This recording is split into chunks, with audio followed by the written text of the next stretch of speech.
بسم الله الرحمن الرحيم الحمد لله رب العالمين اللهم صل وسلم وبارك على محمد وعلى آل محمد اللهم إنا نسألك علما نافعا ورزقا طيبا وعملا متقبلا ربنا تقبل منا إنك أنت السميع العليم وتب علينا إنك أنت التواب الرحيم اللهم انصر المجاهدين وارحم المستضعفين ودمر أعداء الدين واطمس على أموالهم آمين يا رب العالمين.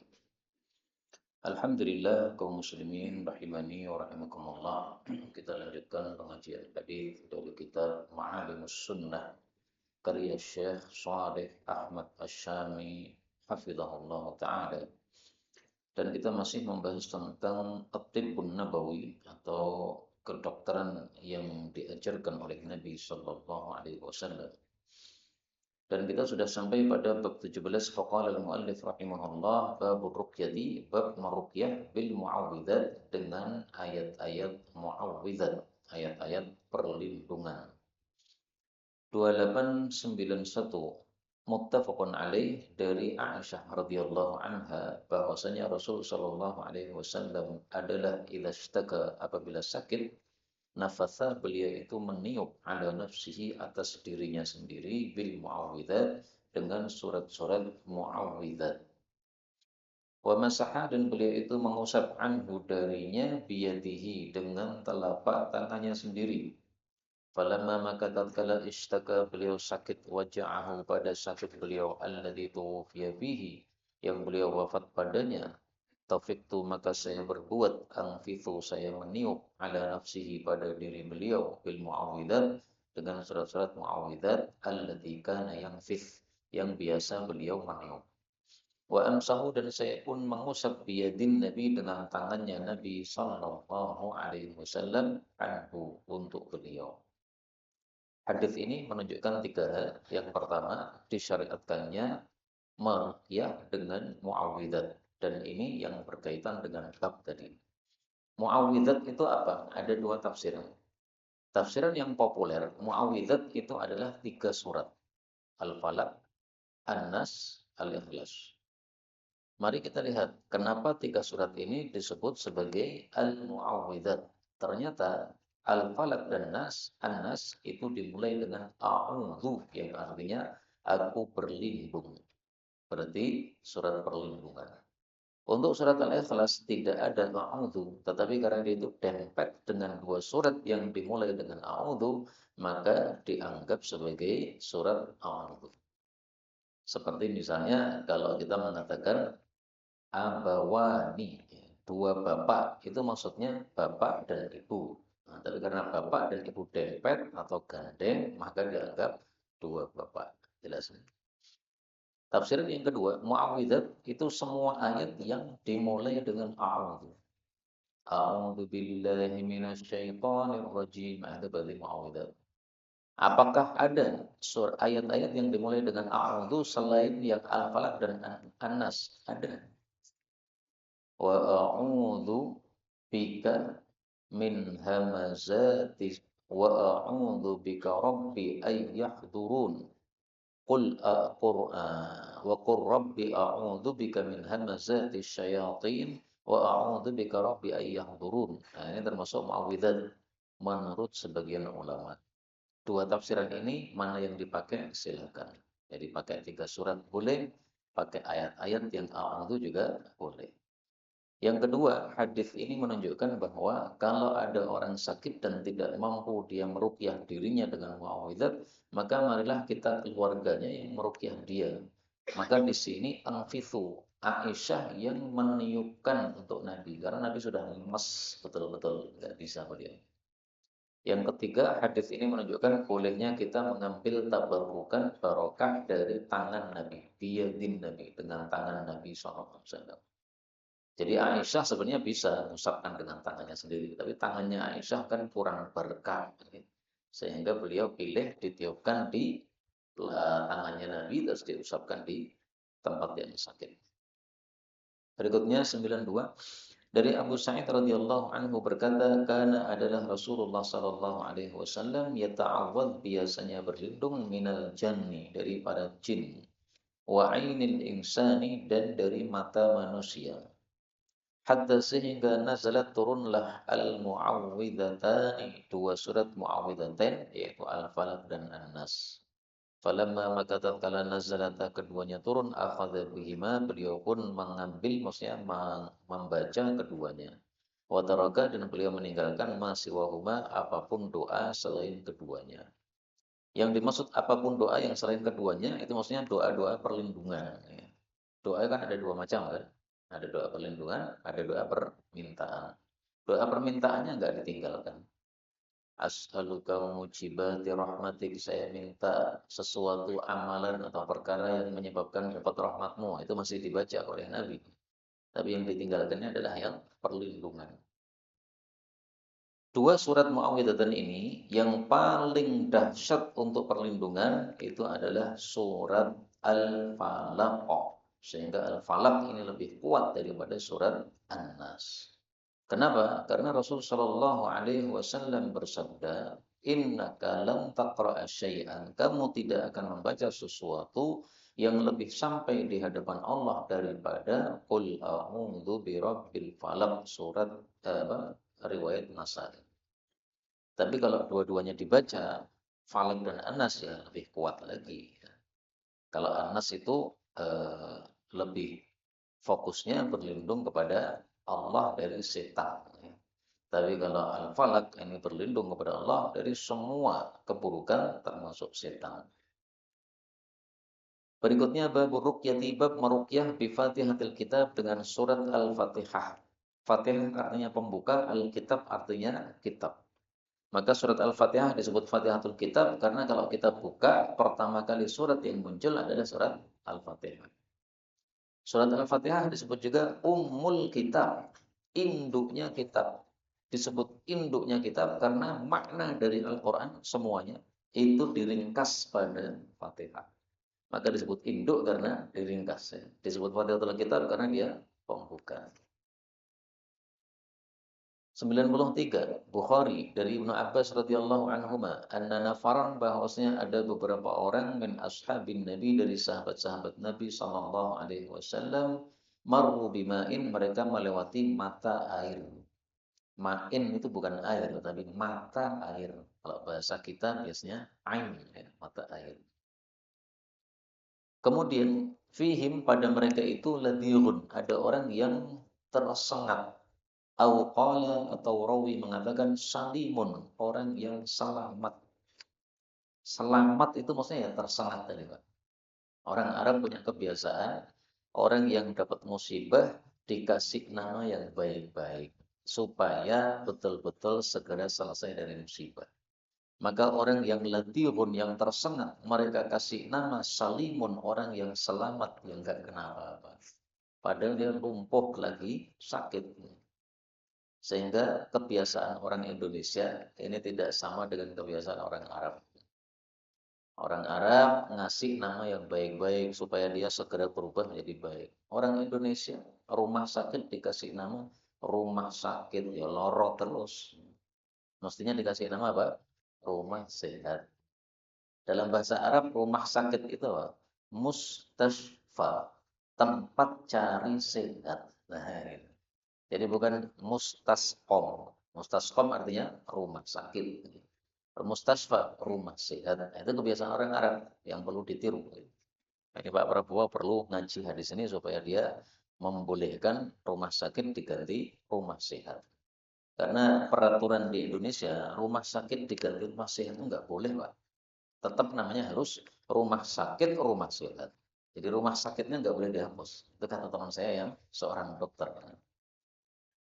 Fa'arada, maka menghadap lahum kepada mereka rajulun, seorang laki-laki min ahlil ma', dari penduduk mata air tadi. Faqala, dia mengatakan, hal fikum, apakah di antara kalian min raqin, ada orang yang bisa meruqyah? Inna fil ma'i, sesungguhnya pada mata air ini, rajulan, ada seseorang ladhiqan, yang tersengat, au qala saliman, yang selamat. Fantalaqa, maka pergilah rajulun, seorang laki-laki, minhum, dari mereka sahabat Nabi sallallahu alaihi wasallam. Nah, laki-lakinya di sini tidak disebutkan siapa dia, tapi yang dimaksud adalah Abu Sa'id Al-Khudri radhiyallahu anhu. Dan dia termasuk dari sahabat Nabi yang masih sangat muda. Usianya antara dia dengan Ibnu Abbas itu hanya terpaut 4 tahun. Ibnu Abbas ditinggal mati Nabi usia 13 tahun. Abu Sa'id ditinggal wafat Nabi, berarti usianya 17 tahun. Usia 17 tahun, belum genap 17 tahun. Ini Nabi masih hidup. Jadi kira-kira mungkin usia 15 tahun sudah bisa meruqyah dia. Faqara'a, lalu dia membaca bi Fatihatil Kitab, surat Al-Fatihah, ala sya'in, atas bayaran kambing-kambing. Jadi persyaratannya nanti kalau sembuh bayar kepada saya kambing. Nah, di sini kambingnya tidak disebutkan berapa jumlahnya. Tapi dalam riwayat yang lain disebutkan thalathuna syatan, 30 kambing. Kenapa mintanya banyak sekali 30 kambing? Karena waktu itu para sahabat yang bersafar jumlahnya 30 orang. Dan mereka minta supaya dikasih makan, oleh orang kampung itu enggak dikasih makan. Pelit sekali mereka. Nah, maka oleh Abu Sa'id dipatok harga mahal ya, supaya kita-kita yang musafir nih semuanya bisa makan. Fabara'a, lalu betul-betul dia sembuh. Faja'a, maka dia pun datang bisyai dengan kambing-kambing ila ashabihi, kepada sahabat-sahabatnya, bawa 30 kambing tadi. Fakarihu, maka mereka benci dari hal itu. Waqalu, mereka mengatakan, akhatta, engkau telah mengambil ala kitabillahi, atas Al-Quran, ajron, upah, hatta qadimul Madinah, sehingga mereka datang ke Madinah. Jadi mereka beranggapan Quran itu tidak boleh digunakan untuk cari dunia. Kamu meruqyah orang dengan Quran, ya sudah, cari pahala dari Allah, jangan cari dunia.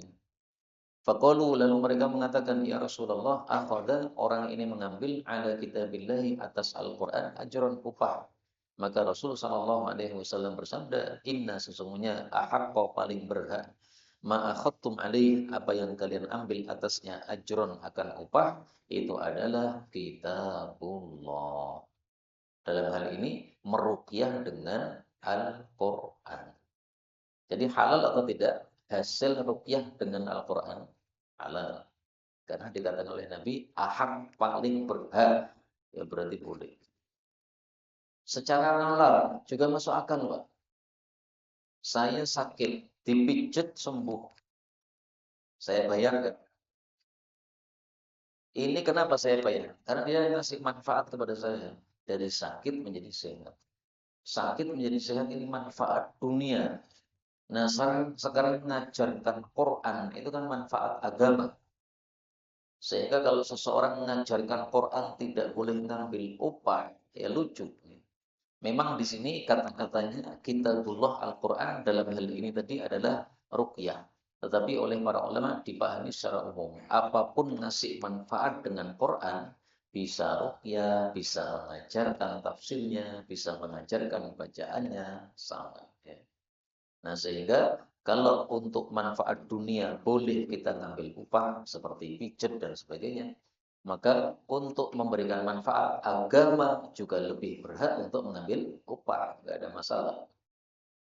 Karena itu dulu masa-masa yang lalu pernah apa apa ada sebar gitu ya. Tafsir Al-Quran 1 juz 1 juta itu halal begitu. Patok harga yang mau tafsir dengan saya silakan datang ke rumah. Saya ajari 1 juz 1 juta. 30 juz dapat berapa? 30 juta. Halal boleh. Hanya saja memang lebih baik tidak matok harga. Lebih baik tidak minta upah. Lebih baik. Kalau dikasih diterima. Tapi kalau minta tidak. Itu lebih baik. Berikutnya, dan ini masalah khilafiyah ya. 4 madhab yang membolehkan mengambil upah dari mengajar Quran itu jumhur, mayoritas. Yang tidak membolehkan cuma satu, yaitu madhab Hanafi. Jadi yang membolehkan Syafi'i, Maliki, Hambali. Berikutnya 19, bab ruqyatil ain, bab meruqyah gara-gara ain. Ain itu adalah mata orang hasad yang melihat kepada kita, akhirnya kita sakit gara-gara dilihat oleh dia. Orang hasad atau orang yang takjub tapi tidak membaca zikir kepada Allah Subhanahu wa taala. Nah, orang yang terkena ain perlu diruqyah supaya sehat kembali. 94 muttafaqun alaih dari Aisyah radhiyallahu anha, dia mengatakan, amaroni, menyuruh saya Rasulullah sallallahu alaihi wasallam, au qala amara ayyustarqa, supaya minta ruqyah minal ain, dari sebab ain. Hadis ini menunjukkan dua hal. Yang pertama, orang yang terkena ain itu cara mengatasinya dengan diruqyah. Adapun caranya sudah kita bicarakan kemarin. Orang yang menyebabkan dia terkena ain disuruh untuk membasuh ujung-ujung dari tubuhnya, ya. Wajahnya, telapak tangannya, kemudian sikunya, kemudian lututnya, kemudian bagian dalam dari sarungnya. Terus dituangkan pada orang yang terkena ain tadi. Kalau tidak diketahui siapa penyebabnya, maka pakai air, dibacakan ruqyah, kemudian dituangkan pada orang tadi. Nah, itu caranya meruqyah begitu, sesuai dengan riwayat-riwayat yang kita temukan. Yang kedua, hadis ini menunjukkan bolehnya yustarqa, minta ruqyah. Adapun hadis yang mengatakan wala yastarqun, orang-orang yang tidak pernah minta ruqyah, mereka akan masuk ke dalam jannah tanpa hisab, tanpa azab. Yastarqun. Kok enggak ada ya?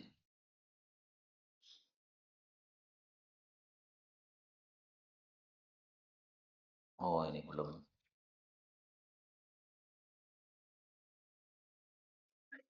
Nah, ini. La yastarqun, mereka tidak minta ruqyah.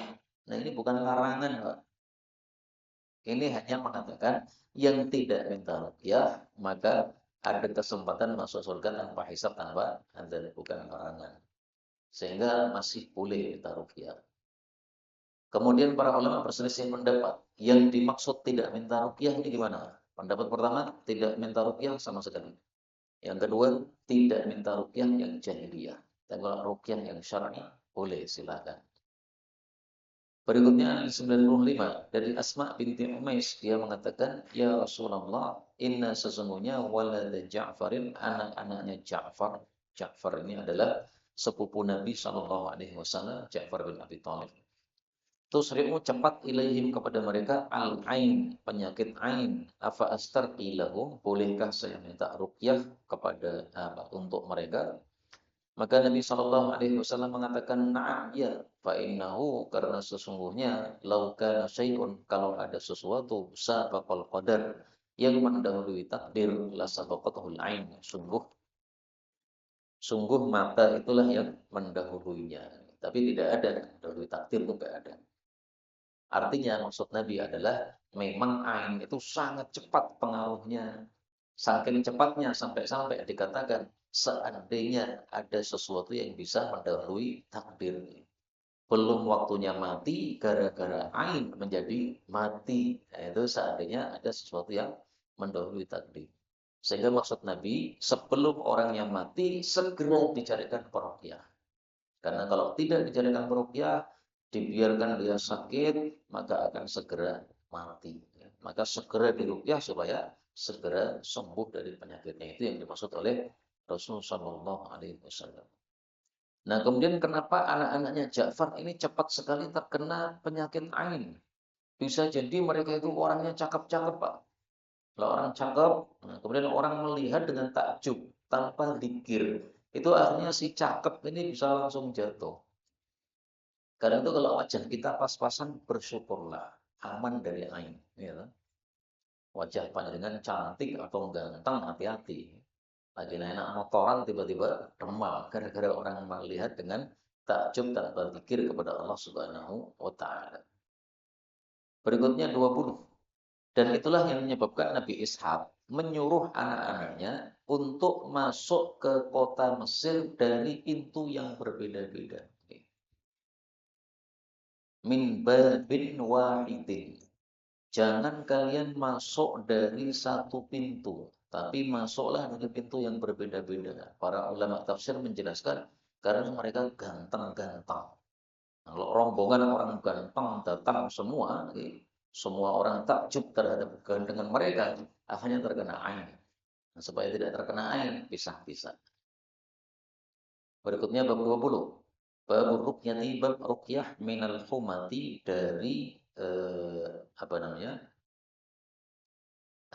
Humah itu apa? Bisa wa ghairiha dan selainnya. Bisanya kalajengking, bisanya ular atau disebut humah. 96 muttafaqun alaih dari Aswad dia mengatakan saat itu aku bertanya kepada Aisyah anil ruqyati tentang ruqyah minal humah dari bisa. Faqalat Aisyah menjawab rakhasa telah memberikan rukhsah keringanan An-Nabi sallallahu alaihi wasallam fi ruqyah untuk ruqyah min kulli dhi humah dari setiap yang memiliki bisa. Artinya apa? Yang ada bisanya ini kalau dibiarkan tidak diruqyah, tidak diobati, itu bisa nanti akibatnya fatal mematikan. Sehingga terkena ular, nah silakan diruqyah. Terkena kalajengking, silakan diruqyah. Dan lafalnya Imam Muslim, rakhasa memberikan rukhsah Rasul sallallahu alaihi wasallam li ahli baitin untuk suatu penduduk rumah minal ansor dari kalangan ansor fir ruqyah untuk ruqyah min kulli dhi humah dari setiap yang memiliki bisa. Ini meskipun dikatakan ahlu bait dari kalangan ansor, ini hukumnya tidak hanya untuk mereka, tapi berlakunya untuk umum. Kenapa? Karena kita punya kaidah, Pak. Kaidahnya mengatakan al-ibratu bi umumil lafzi. Al-ibrah pemahaman dari suatu hadis itu adalah bi umumil lafzi dengan lafal yang umum. Nah, sementara hadis yang pertama tadi kan lafalnya umum. Rakhasa, Nabi meringankan. Adapun kasus meringankannya, dulu itu penyebabnya apa? Penyebabnya adalah ada ahli bait dari kalangan Ansor. Mereka minta izin kepada Nabi, ya Rasulullah, ini kerabat kita ada yang terkena sengat, terkena bisa. Boleh ke ruqyah? Beliau katakan silakan. Tapi bukan berarti khusus untuk mereka ya, karena kaidah tadi. Berikutnya 97 riwayat Muslim dari Anas radhiyallahu anhu berkata, Rakhasa telah memberikan keringanan Rasulullah sallallahu alaihi wasallam fi ruqyati untuk ruqyah minal ain dari ain wal humah dan dari bisa wan namlah dan dari penyakit namlah. Namlah itu bukan semut ya. Makanya di sini dijelaskan oleh Syekh Saleh ya. An-namlah itu adalah kuruhun luka-luka tahruju yang keluar luka itu bil jambi pada lambung. Jadi tiba-tiba pada lambung kita itu muncul luka, apakah mendol, apakah apa. Nah, maka itu di ruqyah boleh. Apakah ini berarti khusus untuk ain saja boleh ruqyah, untuk bisa saja boleh ruqyah, untuk namlah saja boleh ruqyah, berarti yang lain tidak boleh ruqyah? Enggak begitu. Ini disebutkan tiga karena ada kasus tiga ini. Jadi ada orang terkena ain, mintanya kepada Nabi, silakan diruqyah. Ada orang terkena bisa lapor kepada Nabi, silakan diruqyah. Ada orang terkena namlah, lapor kepada Nabi, silakan diruqyah. Jadi tiga ini bukan pembatasan. Semua penyakit silakan diruqyah. 98 dari Abu Hurairah radhiyallahu anhu dari Nabi sallallahu alaihi wasallam bersabda, "Man qala siapa yang berkata hina yumsi ketika masuk waktu sore thalatha marrat mengucapkannya 3 kali. A'udzu bikalimatillahi tammati min syarri ma khalaq. Aku berlindung dengan kalimat-kalimat Allah yang sempurna-sempurna dari keburukan apapun yang Dia ciptakan. Ini perlu dihafalkan, Pak, supaya kita setiap harinya aman. Maka lam yadurrahu tidak memazoriti dia humatun bisa wa tilkal lailah pada malam tersebut. Jadi kita bisa melakukan ruqyah setelah terkena sengatan, juga bisa melakukan sebelum terkena sengatan. Kalau ini adalah zikir sebelum terkena sengatan. Kita mau tidur, ya kan? Nah, supaya pas tidur itu tidak terkena sengatan, maka baca ini. A'udzu bikalimatillah. Kadang-kadang kita tidur kan diganggu, Pak. Enak-enak tidur, tiba-tiba datang kalajengking. Nah, supaya aman sebelum tidur baca ini. Kalau sore hari tadi sudah baca sudah cukup nih. Nah, kalau membaca silakan sorenya apa sebelum tidurnya baca. Atau kadang-kadang kita tidur tiba-tiba dimasuki hewan di telinga kita. Sakitnya bukan main, sampai nggak bisa tidur, sampai pusing. Nah, itu gara-gara kita belum baca wirid-wirid ini. Dibaca wiridnya, insya Allah jadinya aman. Qala hina yumsi, mengucapkannya ketika masuk waktu sore. Bagaimana kalau pagi hari? Boleh. Jadi sore manfaatnya kan sampai semalam. Berarti kalau kita butuh penjagaan pagi hari, maka silahkan dibaca pagi, nanti manfaatnya sampai sore. Jadi meskipun Nabi mengatakan sore, ini bukan berarti tidak boleh dibaca pagi hari, bukan gitu. Bahkan Nabi menghasung kita, kalau kita sedang safar, kemudian singgah di satu tempat, kapanpun juga waktunya, silahkan baca wirid ini, supaya tidak madharat. Man nazala manzilan, siapa yang singgah satu tempat, lalu mengucapkan a'udzu bikalimatillahi tammati min syarri ma khalaq, maka tidak termadharati oleh apapun sampai dia pergi dari tempat tadi, riwayat Muslim. Nah ini yang menguatkan bahwasanya tadi, wirid ini tidak harus sore gitu. Pagi juga bisa, siang juga bisa, malam juga bisa. Karena kita pas safar singgah di tempat itu kan bermacam-macam waktunya, tidak selalu sore. Kemudian hina yumsi, ketika masuk sore, ini mengucapkannya kapan? Sebelum maghrib apa setelah maghrib? Guru kami, Syekh Saleh Al-Utsaimin, beliau memilih mengucapkan wirid-wirid sore itu setelah adzan maghrib. Jadi begitu sudah adzan, nah itu baru masuk wirid sore. Tapi sebagian masyayikh memilih sebelum maghrib. Silahkan dua-duanya boleh, tapi beliau pilih yang ba'da maghrib dengan sebab dalam satu hadis beliau mengatakan masa'a kulli lailatin, dibaca pada sore dari setiap malam. Sorenya dinisbatkan kepada malam, berarti dibacanya pas sudah masuk malam. Kalau sebelum masuk malam, berarti dia masih masuk grup siang. Karena hari dibagi dua, ada siang, ada malam. Itu pemikiran guru kami, Syekh Shalih Al-Utsaimin hafizahullah. Berikutnya 21, babun la ba'sa, tidak masalah birruqa, ruqyah. Malam takun, selama tidak ada, selama tidak menjadi syirkan, sesuatu yang syirik. Jadi kaidahnya ruqyah itu bebas. Tidak harus dari ayat Quran, tidak harus dari doa dalam hadis, bebas silakan. Yang penting satu, tidak mengandung kesyirikan. Syarat yang kedua yang tidak disebutkan oleh guru kami Syekh Shalih As-Sami, yaitu syarat yang kedua adalah yakunu mafhuman.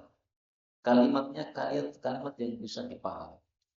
Kalau kalimat yang tidak bisa dipahami, meskipun tidak mengandung syirik, tidak boleh. Misalnya simsalabim, artinya apa tuh?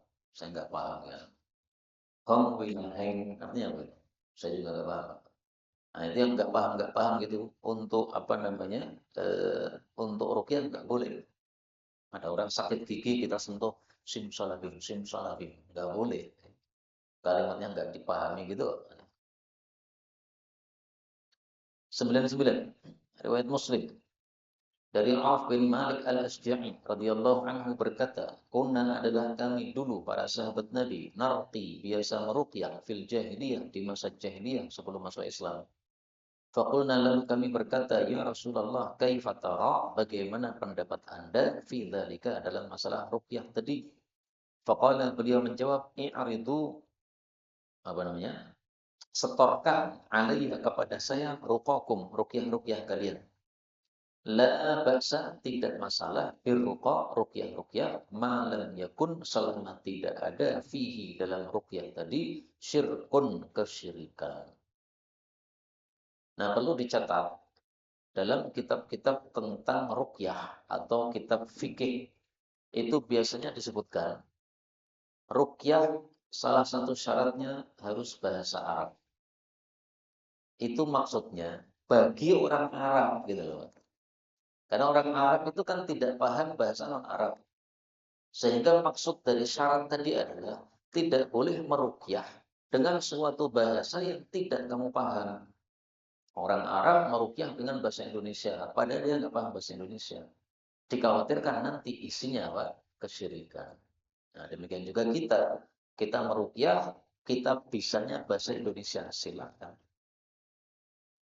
Wahai Zat yang Maha Pemurah, yang Maha Pengasih, wahai Zat yang Maha Pemurah, yang Maha Pengasih, sembuhkanlah gigi saya. Nah, boleh seperti itu ruqyah begitu.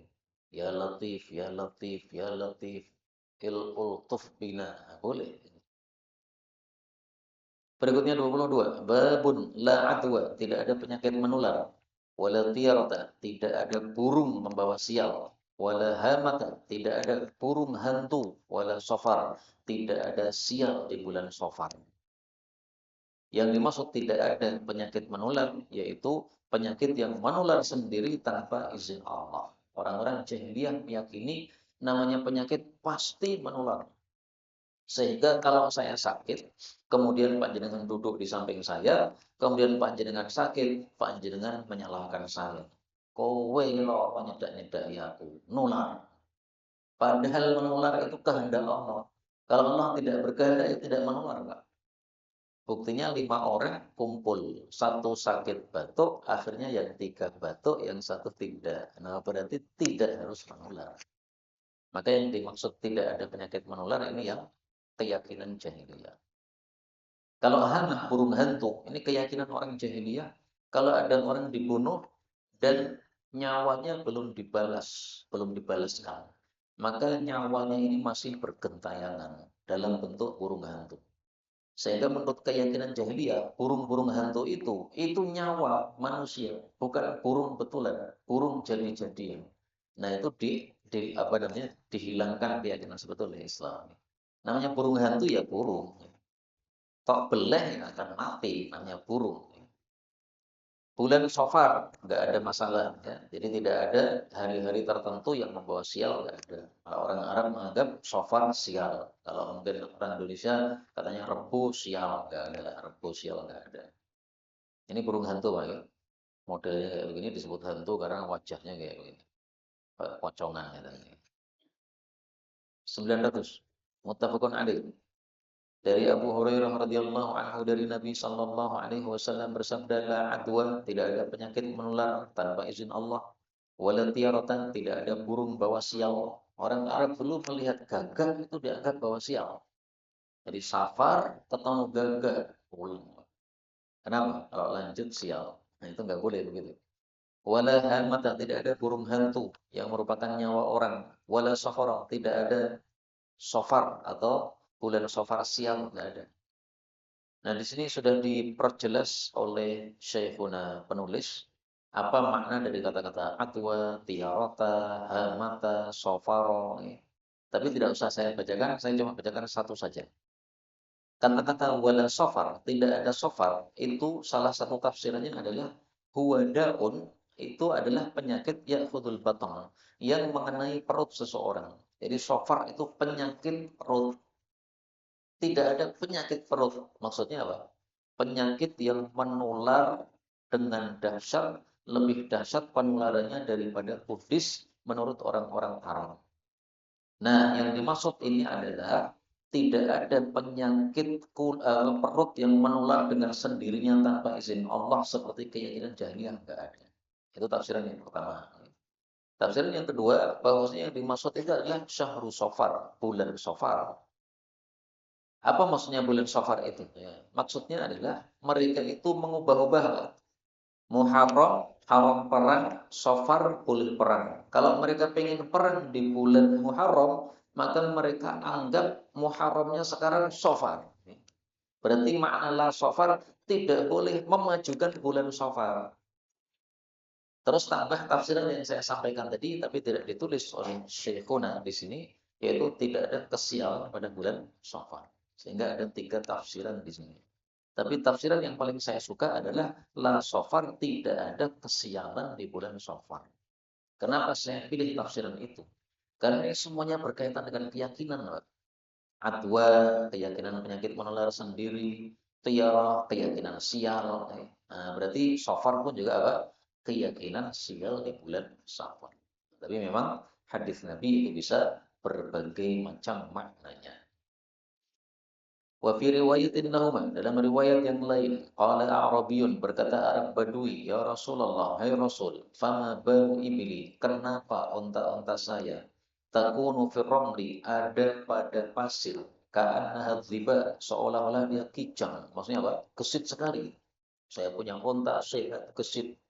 Fayati, lalu datang al-ba'ir, onta lain, al-ajrab, yang kudisan. Fayadkhul, lalu dia masuk bainaha, di tengah-tengah onta saya. Fayujribuha, maka dia membuat onta-onta saya ikut kudisan. Berarti kan betul-betul ada penyakit menular.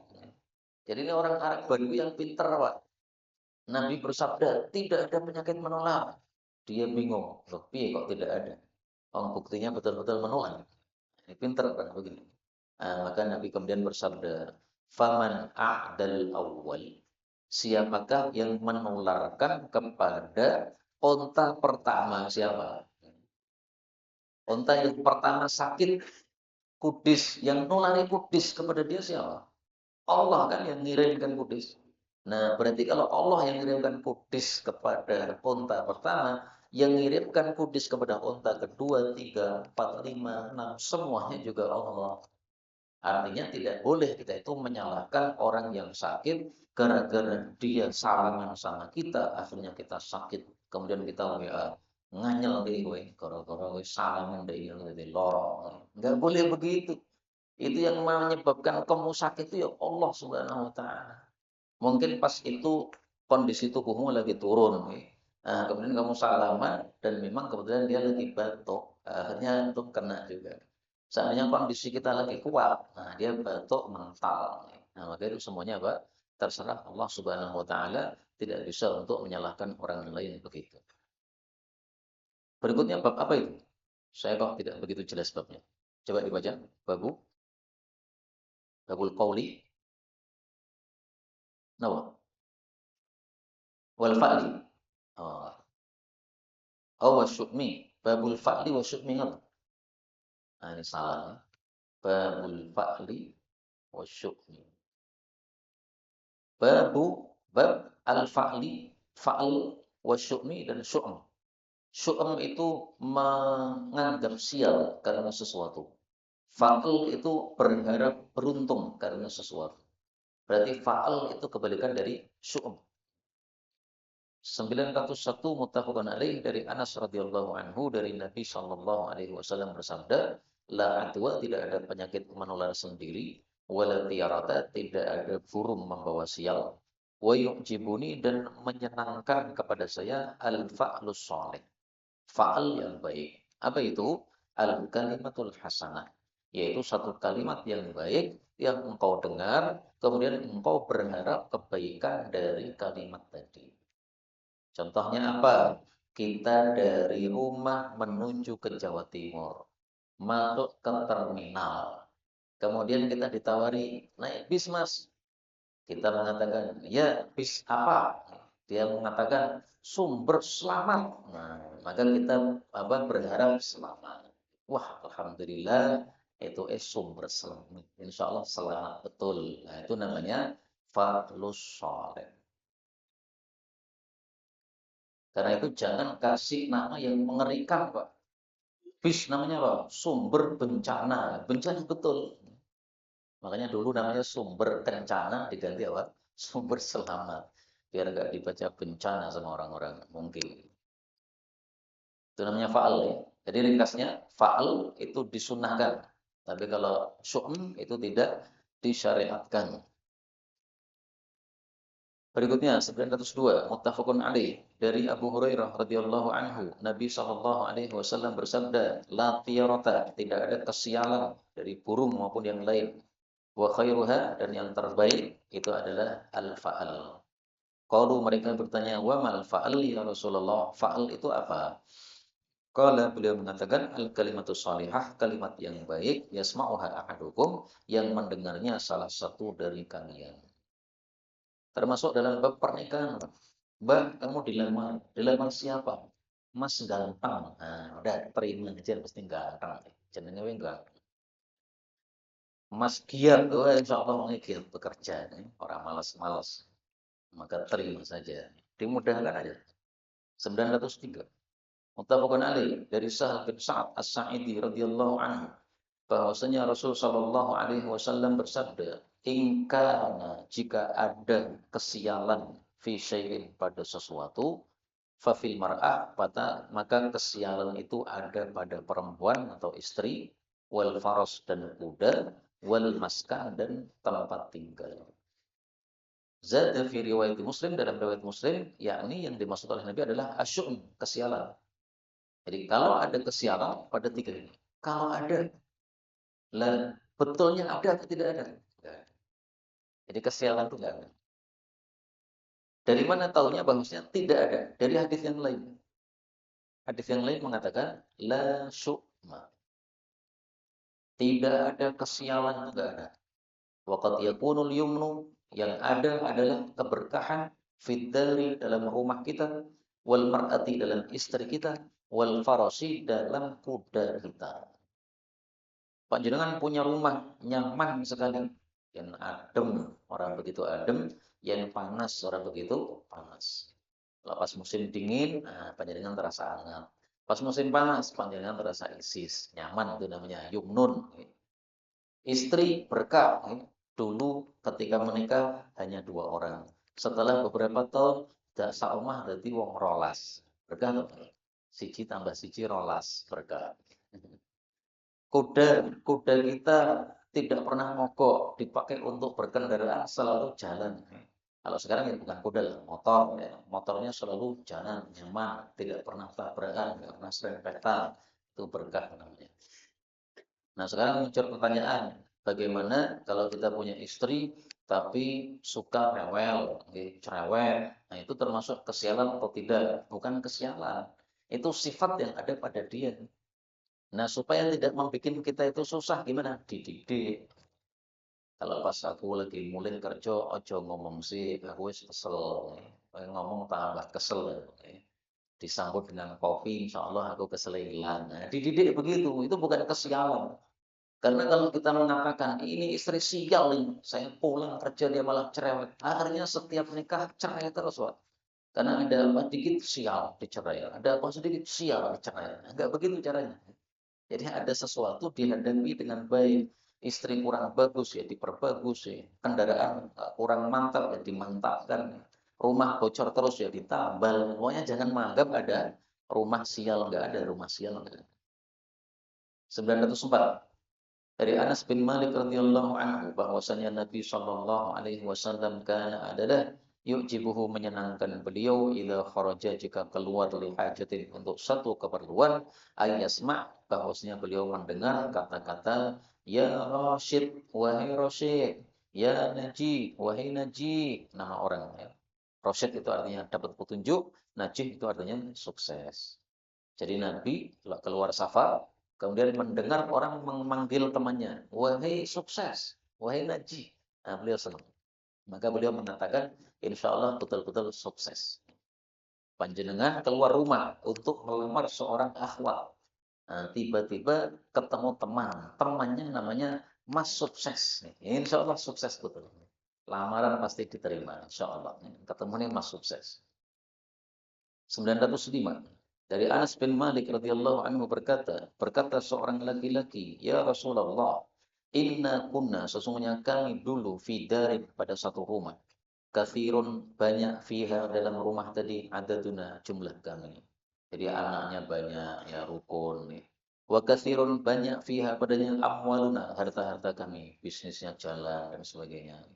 Fatahawwalna, lalu kami pun pindah ila darin ukhra, kepada rumah yang lain. Faqalla fiha adaduna, maka menjadi sedikit pada rumah tadi jumlah kami. Wa qallat fiha, menjadi sedikit pada rumah tadi amwaluna, harta-harta kami. Faqala Rasulullah sallallahu alaihi wasallam, daruha, tinggalkanlah rumah yang kedua tadi, dzamimatan, dalam keadaan tercela. Ini jangan disalahpahami. Bukan berarti rumah yang kedua rumah yang membawa sial, bukan. Makanya dijelaskan oleh para ulama, yang dimaksud daruha dzamimah, tinggalkan rumah itu dalam kondisi tercela, maksudnya li'anna hawa'aha ghairu muwafiq lakum. Karena hawanya, udaranya rumah tadi atau kampung tadi itu nggak cocok untuk antum. Makanya setelah pindah kampung, kemudian keluarga antum sakit-sakitan sampai ada yang mati. Itu berarti memang hawanya nggak cocok. Orang Jawa Timur pindah Jawa Tengah, kok do loro-loro, nah, balik Jawa Timur saja. Kalau cocok silakan. Jadi bukan berarti wah ini Jawa Tengah sial, nggak bisa, nggak ada yang sial, nggak ada. Ini rumahnya sial nih, gara-gara pindah sini bisnisnya macet, nggak ada, nggak ada. Jadi disuruh pindah bukan karena sial, tapi karena apa? Satu, udaranya tidak cocok. Itu penjelasan para ulama. Yang kedua, litaflusu an su'idzon, supaya kalian lepas dari su'udzon. Nah, kita bisa su'udzon, Pak. Kenapa ya saya setelah pindah kontrakan sini kok jadi sakit-sakitan terus? Bisa jadi ini yang punya rumah ini masang penyakit di sini ya, su'udzon itu. Masa ada orang, Pak, ngontrakkan rumah masang penyakit di situ, ada nggak? Orang aneh dong ya. Itu karena su'udzon saja. Nah, maka bukan berarti ini adalah apa? Ini menunjukkan rumahnya sial, nggak ada sama sekali, sial nggak ada. Tambah satu hadis lagi supaya pas dari Sunan. An Ibnu Abbas radhiyallahu anhu qala kana adalah Rasulullah sallallahu alaihi wasallam yatafa'al, biasa melakukan fa'al wala yatatayyar, dan tidak menganggap sial dengan burung. Wa yujibuhu, dan menakjubkan kepada beliau al ismul hasan, nama yang baik. Sampai-sampai beliau itu kalau mengirim seseorang, beliau itu kirim orang yang namanya bagus. Beliau mengatakan, apabila kalian itu mengirim kepada saya seseorang yang mengirim surat, maka kirimlah orang yang wajahnya bagus, namanya juga bagus. Nah, sehingga bisa menghasilkan apa? Tafakul tadi. Namanya siapa ini yang akan mengirim surat saya ini? Namanya adalah Sari Cepat. Nah, silakan titipkan. Insya Allah betul-betul cepat sampai. Karena yang membawa Pak Sari, Pak Cepat. Contohnya begitu. Ini dapat kita bicarakan betul dari Allah Subhanahu wa taala. Kalaupun ada salahnya, fa astaghfirullahal azim li wa lakum walhamdulillahi rabbil alamin.